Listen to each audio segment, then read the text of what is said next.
ജയ്ക്ക് Sasi Tharoor politically incorrect ആണ് എന്നാണ് കേരളത്തിലെ കോൺഗ്രസ് നേതൃത്വം ആകെ ഇതിലൂടെ പറഞ്ഞ് വിശ്വസിപ്പിക്കാൻ കോൺഗ്രസ് പ്രവർത്തകരിലേക്ക്, ഐക്യജനാധിപത്യ മുന്നണി പ്രവർത്തകരിലേക്ക്, പൊതുസമൂഹത്തിലേക്ക് ഒക്കെ പ്രസരിപ്പിക്കാൻ ശ്രമിച്ചത്.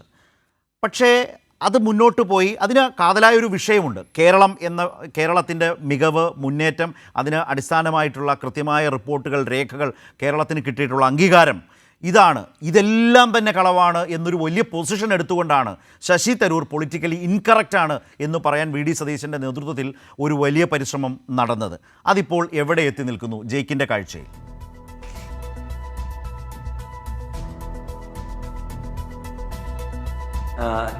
സത്യസന്ധമായി നമ്മളെല്ലാവരും വിലയിരുത്തിയാൽ ഒരു ഇടതുപക്ഷ രാഷ്ട്രീയ പ്രവർത്തകൻ എന്ന നിലയിൽ എൻ്റെ വ്യക്തിപരമായ കാഴ്ചപ്പാട് മാത്രമല്ല, കേരളത്തിന്റെ പുതു മനസാക്ഷിയുടെ മുമ്പിൽ എനിക്ക് തോന്നുന്നു ആങ്കറുടെ ഓർമ്മയിൽ നിർബന്ധമായും ഉണ്ടാകും. അല്പ ദിവസങ്ങൾക്ക് പുറകിലാണ് ഒരു കൊമേഡിയൻ എന്ന് പൊതുവിൽ വിശേഷിപ്പിക്കപ്പെടുന്ന ജസ്പ്രീത് സിംഗ് കേരള സാർ 100% ലിറ്ററസി എന്ന അസാധാരണമായ പരിഹാസത്തോടുകൂടെ നമ്മുടെ നാടിനെ ആകെ ഇകഴ്ത്തുന്ന ഒരു വാചകം അദ്ദേഹം പറയുകയുണ്ടായി. വ്യാപക വിമർശനം ഏറ്റുവാങ്ങേണ്ടതായി വന്നു. ഇന്ത്യയുടെ പൊതു മനസാക്ഷി ഒന്നടങ്കം, പ്രബുദ്ധതയുള്ള ഇന്ത്യയുടെ പൊതു മനസാക്ഷി ഒന്നടങ്കം അദ്ദേഹത്തെ തള്ളിക്കളഞ്ഞുകൊണ്ട് മുമ്പോട്ടേക്ക് വന്നു. യഥാർത്ഥത്തിൽ കഴിഞ്ഞ 3 ദിവസങ്ങൾക്കിടയിൽ നമുക്ക് കാണാൻ കഴിഞ്ഞത് എന്താണ്? കേരളത്തിൽ ഒരു ജസ്പ്രീത് സിംഗ് ഉണ്ടോ? കേരളത്തിന്റെ ജസ്പ്രീത് സിംഗ് ആണ് കേരളത്തിന്റെ പ്രതിപക്ഷ നേതാവ്. അദ്ദേഹം നേതൃത്വം നൽകുന്ന രാഷ്ട്രീയ പ്രതിപക്ഷം, അദ്ദേഹത്തെ പിന്തുണയ്ക്കുന്ന UDF കൺവീനർ ഉൾക്കൊള്ളുന്ന സംഘം.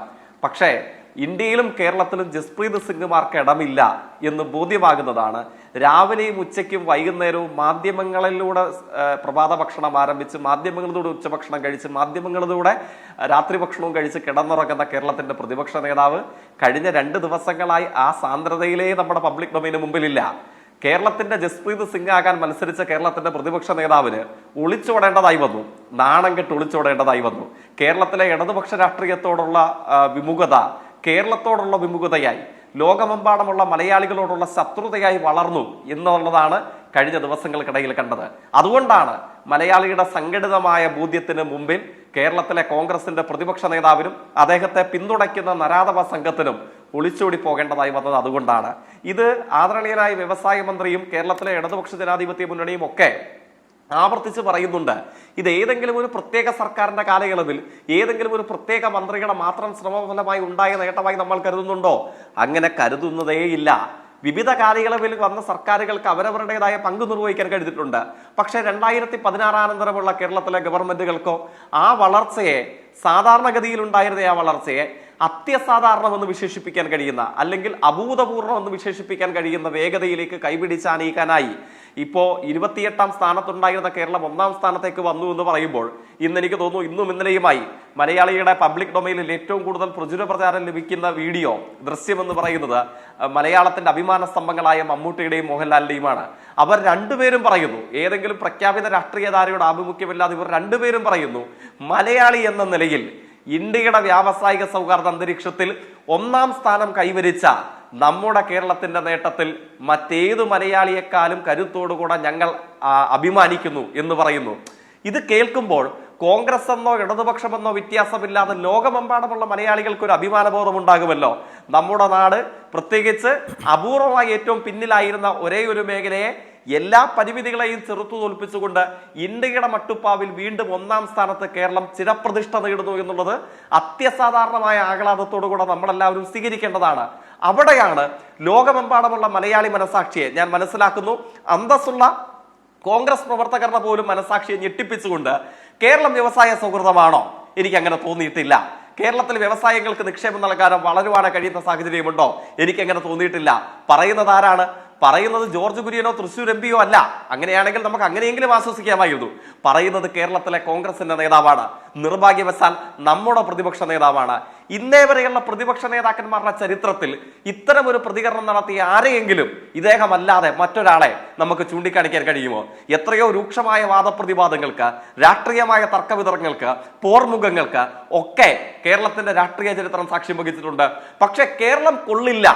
ഏതെങ്കിലും ഒരു രാഷ്ട്രീയത്തോടുള്ള കടുത്ത വിയോജിപ്പും അന്ധമായ വിയോജിപ്പും കൊണ്ട് നാട് കൊള്ളില്ല, നമ്മുടെ മലയാളികളുടെ മാതൃഭൂമി കൊള്ളില്ല എന്ന് പറയുന്ന കേരളത്തിന്റെ ചരിത്രത്തിലെ ഏക പ്രതിപക്ഷ നേതാവായി, അതുകൊണ്ടാണ് കേരള സാർ 100% ലിറ്ററസി എന്ന് പരിഹാസത്തോടുകൂടെ കേരളത്തെ പരിഹസിച്ച ജസ്പ്രീത് സിംഗിനോട് ഇദ്ദേഹത്തെ ഉപമിക്കേണ്ടതായി വന്നത് അവിടെയാണ്. പക്ഷേ മലയാളിയുടെ സംഘടിതമായ ബോധ്യങ്ങൾക്ക് മുമ്പിൽ ഇദ്ദേഹത്തിന് മുട്ടുമടക്കേണ്ടതായി വന്നു, ശിരസ് കുനിക്കേണ്ടതായി വന്നു. എത്രയൊക്കെ ആളുകൾ നമ്മളെ അംഗീകരിച്ചു. ചെറിയ കാര്യമായിരുന്നു. മുസൂരിയിലെ ട്രെയിനിങ് അക്കാഡമി CPM-ന്റെ റിക്രൂട്ടിംഗ് ഏജൻസിയാണോ? മുസൂരി ട്രെയിനിങ് അക്കാഡമിയുടെ ചരിത്രത്തിൽ ആദ്യമായി അവർ കേരളത്തിന്റെ KSIDC-യുടെ MD ക്ഷണിച്ചിരിക്കുന്നു. എന്തിനു വേണ്ടിയിട്ടാണ്? Is of doing business A Kerala experience, അതിൽ പേപ്പർ അവതരിപ്പിക്കാൻ ക്ഷണിച്ചിരിക്കുന്നു. മുസൂരി ട്രെയിനിങ് അക്കാഡമിയിലേക്ക് കേരളത്തിന്റെ ബ്യൂറോക്രാറ്റിക്കിന്റെ ഭാഗമായിട്ടുള്ള ഒരു പ്രതീകം പോകുന്നതിൽ നമുക്കൊക്കെ സന്തോഷം തോന്നണ്ടേ? എന്താ ഇദ്ദേഹത്തിന്റെ പ്രതികരണം? IIM Indore, Indian institute of management, ഇന്ത്യയിലെ ഏറ്റവും പ്രതിഭാധനരായ വിദ്യാർത്ഥിനികളെ നമുക്ക് സംഭാവന ചെയ്ത കേന്ദ്രം. കേരളത്തിന്റെ ഇയർ ഓഫ് എന്റർപ്രൈസസിലെ സക്സസിനെ അടയാളപ്പെടുത്തിക്കൊണ്ട് അവർ പഠനം നടത്തി. സാധാരണഗതിയിൽ സാമൂഹിക സാമ്പത്തിക മാനങ്ങളാണ് പഠിക്കാറുള്ളത്. IIM ഇൻഡോറിന്റെ പഠന വിഷയം എന്താണ്? Social, economic and mental statistics as A result of year of enterprises.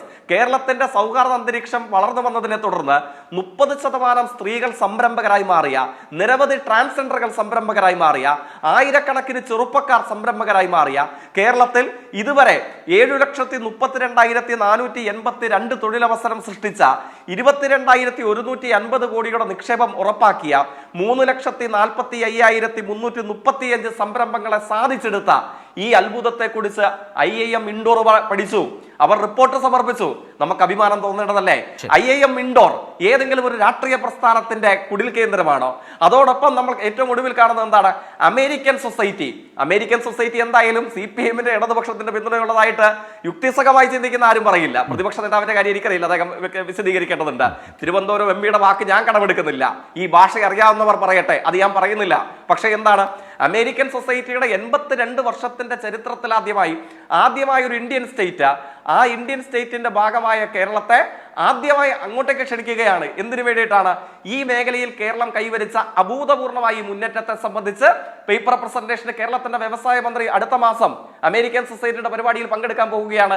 ഞാൻ ചുരുക്കുന്നു, അമേരിക്കൻ സൊസൈറ്റിയും ഇൻഡോർ IIM-ഉം മുസൂരി ട്രെയിനിങ് അക്കാഡമിയും വരെ അംഗീകരിച്ച കേരളത്തിന്റെ മലയാളികൾക്കാകെ അഭിമാനമായി മാറിയ ഈ വളർച്ചയ്ക്ക് നേരെയാണ് നിർഭാഗ്യവശാൽ ഇടതുപക്ഷ വിരുദ്ധ അന്ധത ബാധിച്ച് കേരള വിരുദ്ധരായി മാറിയ പ്രതിപക്ഷ നേതാവ് സംഘവും ജൽപ്പനം നടത്തിയത്. പക്ഷെ അവർക്ക് തിരുത്തേണ്ടതായി വന്നു. അവർക്ക് അസാധാരണമായ രാഷ്ട്രീയ തിരിച്ചടി ഏറ്റുവാങ്ങേണ്ടതായി വന്നു. മാധ്യമങ്ങളെ തേടി അലഞ്ഞ പ്രതിപക്ഷ നേതാവ് മാധ്യമങ്ങളിൽ നിന്ന് ഒളിച്ചോടുന്നതാണ് കഴിഞ്ഞ 2 ദിവസങ്ങളായി നമ്മൾ കണ്ടുകൊണ്ടിരിക്കുന്നത്.